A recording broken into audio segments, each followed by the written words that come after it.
Plaintiff Carrie Mitchell says she met the defendant because they were both members of a freaky sex group, and soon after he started sending Carrie sexually explicit text messages, which she has in court. Carrie claims soon after she bought a car from the defendant, it started breaking down, so she's suing.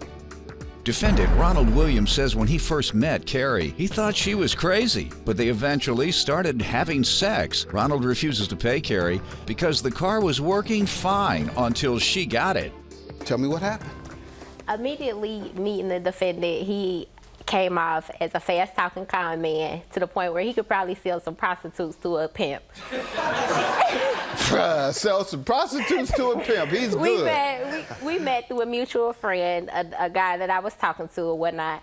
Ron and I lost contact, and then he sent me a friend request on Facebook because we were members of a freaky sex group on Facebook. You all were both members of a freaky sex group. Yes.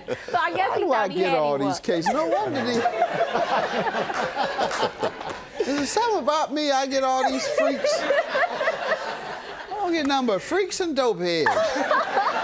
Give me some regular people. Some regular people out there suing each other. Go ahead. So he sent me a friend request or whatever. We got to exchanging inboxes. He sent me his number.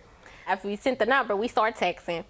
Not even 24 hours after he started texting, he immediately started shooting his shot at me. So I kept telling him, like, you know, Ron, I'm not going to talk to you like that or whatever. I don't want to be known as the homie smasher. So I want to show you these texts too. And for the record, I don't talk like this no more.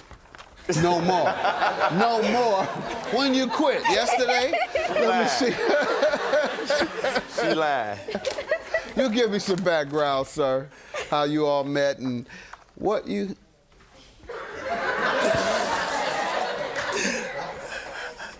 Come to college so I can grind on you for 2 minutes. You're a 2-minute man. That's what you say, grind on her for 2 minutes. Did you say that? Well, you're a 2-minute man. No, I ain't gonna let you grind on me, okay. I'll fast talk you out of them underwear, I'll put it that way. Man, we grown as hell. I'm not about to play. If I like something, I go after it. All right. Plaintiff Carrie Mitchell met the defendant because they were both members of a freaky sex group.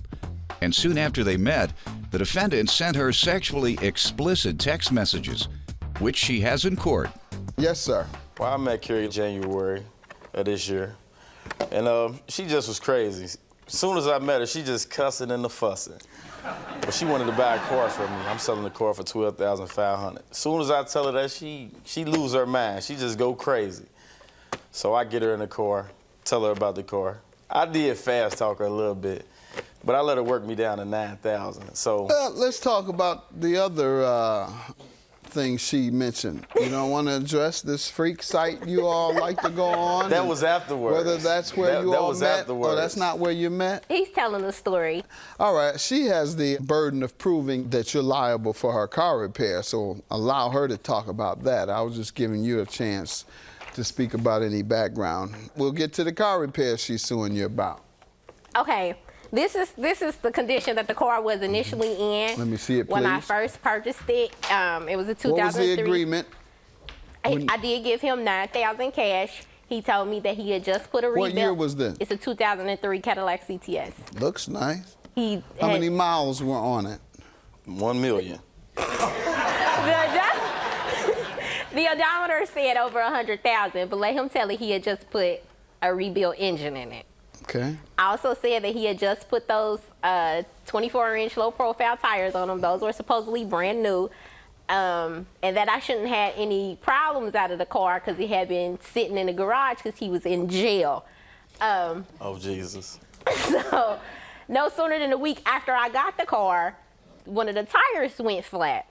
So I ended up having to leave the car because the tow truck needed to be towed on a special bed. So the next morning I went to go get the car. Somebody busted the window out. I also have pictures of that. So I was upset about that, so I put the pictures on Facebook or whatnot that somebody had busted the window out the car. So people start inboxing me on Facebook like, Carrie, where did you get that car? Why do you have that car? And I'm like, what do you mean? They like, you know that car hot. People looking for that car. I'm like, what you mean? So allegedly, some kind of hooligan had the car prior to I did, and he was supposedly robbing people out of the car. So everybody was telling me they didn't think that the window getting busted out was random. So I even asked Ron, like, you know, what's going on with this car? He's like, nothing, it's good, it's good. Another one of the tires ended up blowing out on the E-way. I was stuck in the car with my kids. I just had so much problems out the car. What else other than 2 flat tires? Like I said, the window got busted out. Then the check engine light came on. What did you find was wrong with the engine? It needed valve stems or something like that. You have something to indicate that in no, the estimate? The only thing that I wanted was the transmission ended up going out. Okay. 4 How days long before after my you birthday. purchased it? I purchased it on January the 6th, and it went out on March the 12th. Okay. Then the rim stopped spinning. When you spoke to him about this, what did he say? He did say that, you know, he would help me get it fixed. True enough, he didn't say a dollar amount or whatnot, but he did say that he would help me get it fixed. But, you know, if he had stopped gambling, he could have been, we wouldn't have ended up here. All right. Because when you purchased it, did you purchase it as is, or did he give you a warranty? He didn't give me a warranty, but he said there was nothing wrong with the car. Well, it wasn't that day. And nothing was wrong with the car. It wasn't until... No, the following week, that's when I started No, having we're talking problems about the transmission. You having a flat tire Yeah. is not quite a reason to rescind a sale.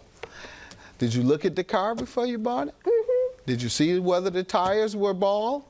They were bald when I got them. Okay, so then that means you did something wrong. Actually, driving fast. Plaintiff Carrie Mitchell met the defendant because they were both members of a freaky sex group.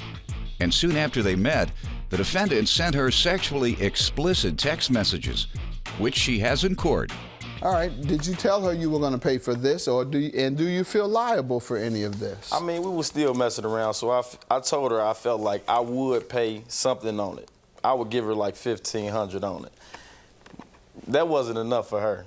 When the car went out, she went out. She stopped answering my call. If I ain't got the money, she don't want to hear nothing. You got the money? Click, bye, that's it. I see something for $1,000. Where's... Yes, those were for the spinner. Yeah, but what else? Had stopped spinning. Give me some other receipts. And he went with me to the place. Give me some receipts other than the tires. Those are the estimates. He went with me to the place for the transmission and the spinner. All right, that's what this is, the transmission. Okay. And when you we went agreed to to pay $1,500? Yes, sir. All right, I'm going to grant you the $1,500, ma'am. Everybody tells you when you buy a car as is or any other way that it's in good condition. The only way you can sue someone is if they specifically committed fraud or misrepresentation regarding a specific part of the car you asked about. But once again, if there was no warranty and he never specifically lied about a specific part of the car, then you're not entitled to any of your money back. You bought something without having it checked out, and if you had it checked out and it was fine then you messed it up. Now, I'll grant you your $1,500 because he agreed to pay that. Judgment for the plaintiff. He went in there and lied like that. I could have sworn we were under oath. We were, and I told him the truth. Like I said, she bought the car as is. I mean, at the end of the day, it ain't no bad blood, but I'd never do business with you again. And I won't do nothing with you either.